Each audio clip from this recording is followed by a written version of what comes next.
مجتبی والا تیرا، جس جا کوئی پہنچا نہیں صلی اللہ، جس جا کوئی پہنچا نہیں پہنچا وہاں طلوع تیرا، میرے نبی پیارے نبی۔ بسم اللہ الرحمن الرحیم۔ سرکار دو عالم صلی اللہ علیہ وآلہ وسلم کی ذات مبارک کے حوالے سے یہ گفتگو کا سلسلہ جاری ہے، اور ہم نے آپ سے کل یہ تذکرہ کیا کہ کس انداز سے کل وصال بیان کیا تھا جناب آمنہ کا، کہ سرکار دو عالم صلی اللہ علیہ وآلہ وسلم مدینے گئے تھے جناب آمنہ کے ساتھ، مدینے میں ہی قبر مبارک تھی سرکار دو عالم کے والد محترم کی، حضرت عبداللہ کی۔ سرکار گئے ساتھ تھے، اب جب واپس آئے ہیں تو تنہا ہیں، والد گرامی کا سایہ سر سے اٹھ چکا ہے۔ مہاراج سرکار دو عالم صلی اللہ علیہ وآلہ وسلم واپس آتے ہیں، مکہ واپس آ گئے۔ حفیظ علندری صاحب کی آپ کو گفتگو یاد ہے کہ وہ خواہش کا اظہار کریں کہ اللہ تعالیٰ اگر مجھے حضرت نوح علیہ السلام جتنی عمر عطا کرتا تو میں یہ ساری باتیں بیاں کرتا۔ کیا؟ تو اب آگے بڑھتے ہیں، کہتے ہیں بیاں کرتا کہ پھر مکے میں آئے حضرت والا، واپس آ گئے، بیاں کرتا کہ پھر مکے میں آئے حضرت والا، اور اب والدہ گرامی تو وصال فرما چکی ہیں، تو بیاں کرتا کہ پھر مکے میں آئے حضرت والا، بیاں کرتا کہ عبد المطلب نے کتنے دن پالا، کیونکہ اب ظاہر جو دادا ہیں وہ پرورش کر رہے ہیں، لیکن پھر کیا ہوتا ہے 2 سال تک حضرت عبد المطلب نے سرکار دو عالم کو پالا۔ آپ کے والد گرامی پہلے ہی وفات پا گئے تھے آپ کی ولادت سے پہلے ہی۔ جب سرکار دو عالم 6 سال کے تھے تب جناب آمنہ رحلت فرما گئیں، اب جناب عبد المطلب پال رہے ہیں، یہاں تک کہ 2 سال بعد، ابھی سرکار کی عمر مبارک صرف 8 سال ہے، یعنی آپ دیکھیے کہ میرے آقا وجہ تخلیق کائنات کس مرحلے سے گزر رہے ہیں اپنی زندگی کے آغاز سے ہی، کہ والد محترم جب اس دنیا میں آئے تب نہیں ہیں، پھر اس کے بعد 6 سال کی عمر جب والدہ محترمہ، اور پھر دادا بھی انتقال کر گئے جب سرکار دو عالم کی عمر 8 سال تھی۔ تو بیاں کرتا کہ پھر مکے میں آئے حضرت والا، بیاں کرتا کہ عبد المطلب نے کتنے دن پالا،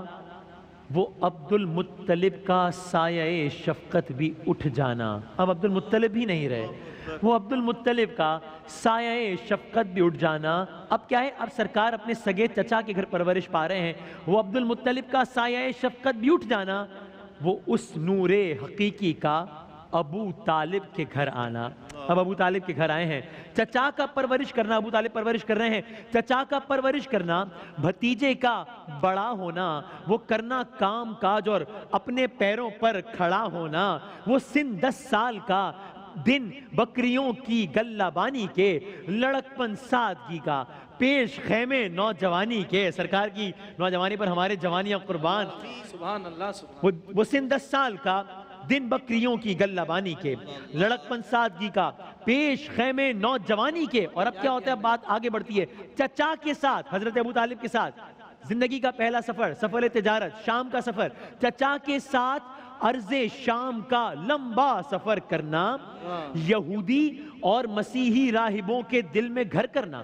یہ کیا معاملہ تھا، آپ کے چچا حضرت ابو طالب کے ساتھ سرکار دو عالم نے شام کا سفر کیا، یہ آپ کا تجارت کی غرض سے پہلا سفر تھا۔ قافلے نے راستے میں ایک جگہ قیام کیا، راستے میں جس جگہ قیام کیا وہیں پر ایک کلیسا تھا، عیسائیوں کی عبادت گاہ، وہاں راہب نے پورے قافلے کو دعوت دیا، میں اپنے الفاظ میں کہوں تو کھانے پر مدعو کیا، سب کے سب گئے، وہاں پر اس عیسائی راہب نے کہا کہ یقیناً یہی وہ بچہ ہے کہ جس کی پیش گوئی ہمارے بڑوں نے کی تھی، یقیناً یہی وہ بچہ ہے کہ جس کی پیش گوئی ہماری کتابوں میں ہے۔ گفتگو کے آغاز میں فرمایا تھا کہ کوئی ایسی آسمانی کتاب نہیں ہے جس میں سرکار دو عالم صلی اللہ علیہ وآلہ وسلم کی آمد کے حوالے سے بات نہ کی گئی ہو۔ اس عیسائی راہب نے دیکھا اور کہا یہی وہ بچہ ہے جس کی پیش گوئی ہوئی تھی۔ ساتھ ہی اس نے کہا کہ اگر یہ سفر آپ نے جاری رکھا، حضرت ابو طالب سے کہا کہ اگر یہ سفر آپ جاری رکھتے ہیں، چونکہ شام جا رہے تھے نا اور راستے میں رکے تھے، تو اگر دشمنوں نے یا یہودیوں نے ان کو پہچان لیا تو یہ نقصان پہنچائیں گے اس بچے کو، میرے آقا کو۔ تو بس وہیں پر مزید آگے کے سفر کا ارادہ ترک کیا اور اب دونوں واپس مکہ آ گئے۔ اب شام کا سفر کا ارادہ ترک کیا، اب واپس دونوں مکہ آ گئے۔ تو تو اب کیا ہوا؟ چچا کے ساتھ ارض شام کا لمبا سفر کرنا، یہودی اور مسیحی راہبوں کے دل میں گھر کرنا، یہ واقعہ ہو گیا۔ اب آگے سنیے، نرالی تھی متانت جس طرح ان کے لڑکپن کی،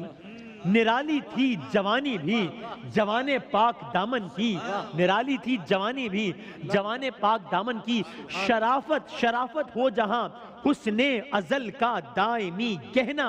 سکھاتا ہے وہی پاکیزہ رہنا، خوش چلن رہنا، شرافت ہو جہاں حسن ازل کا دائمی گہنا، سکھاتا ہے وہی پاکیزہ رہنا، خوش چلن رہنا، وہ خوش خلقی، وہ دانائی، وہ شان نیک کرداری، وہ خوش خلقی، وہ دانائی، وہ شان نیک کرداری، صداقت کی تجارت پیشگی، وہ راست گفتاری، یہ سب کچھ میں بیاں کرتا نہایت لطف لے لے کر، یہ سب کچھ میں بیاں کرتا نہایت لطف لے لے کر، تواریخی اور قرآنی حوالے ساتھ دے دے کر، تواریخی اور قرآنی حوالے ساتھ دے دے کر۔ اب یہ عجیب، یہ دیکھیں، یہ حسن اہتمام نہیں ہے، حسن اتفاق ہے۔ بھئی آج 10 رمضان المبارک ہے، خدا کی قسم اور آپ دیکھیے اب یہ عجیب حسن اہتمام اور حسن اتفاق دیکھیے، بیاں کرتا ختیجہ کی شرافت کو، نجابت کو۔ اب ہم جب اس آج کے سیگمنٹ کی تیاری کر رہے تھے ہم حیران تھے کہ کیا کہنے ہیں میرے آقا کے، آج کی بات ہے، یقین کیجئے ابھی ہم سے تھوڑی دیر پہلے کی بات سنا دیجئے۔ حضرت خدیجہ السلام، سبحان اللہ، سارے نبیوں کا ہے آقا کیا کہنا ہے، تیرا دولہ السلام، سبحان اللہ، سبحان اللہ، خدیجہ سبحان اللہ، ملکۃ العرب، کیا کہنا ہے، حضرت خدیجہ السلام۔ تو بیاں کرتا ختیجہ کی شرافت کو، نجابت کو، بیاں کرتا ختیجہ کی شرافت کو، نجابت کو، وہ جن کا مال لے کر آپ نکلے تھے تجارت کو،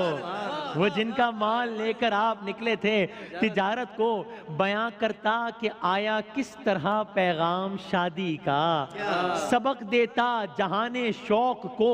عالی نہادی کا، بیاں کرتا کہ یہ شادی بشر کی خوش نصیبی تھی، بشر کی، بیاں کرتا کہ یہ شادی بشر کی خوش نصیبی تھی، محمد پاک شوہر تھے، ختیجہ پاک بی بی تھی، محمد پاک شوہر تھے، ختیجہ پاک بی بی تھی، بیاں کرتا کہ گزری ازدواجی زندگی کیسی، نظر والوں کو ملتی روح کی تابندگی کیسی، محبت ہی سے تہذیب و تمدن کی ہے بنیادیں، بیاں کرتا کہ دی اللہ نے کیسی پاک اولادیں،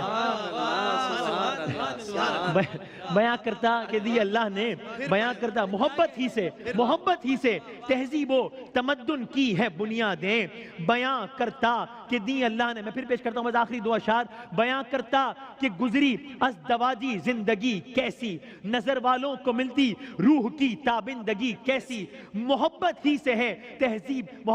سے تہذیب و تمدن کی ہے بنیادیں، بیاں کرتا کہ دی اللہ نے کیسی پاک اولادیں،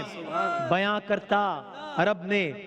کرتا عرب نے عام تھا لطف و کرم ان کا، یتیموں اور بیواؤں کے دل میں تھا بھرم ان کا، بیاں کرتا کہ سارا ملک کہتا تھا امی ان کو، چناتا رحمت باری نے ختم المرسلین ان کو،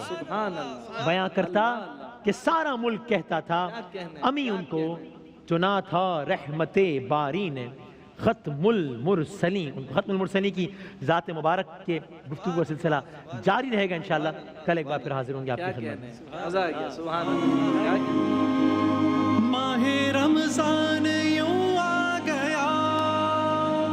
بن کے رحمت یہ پھر چھا گیا،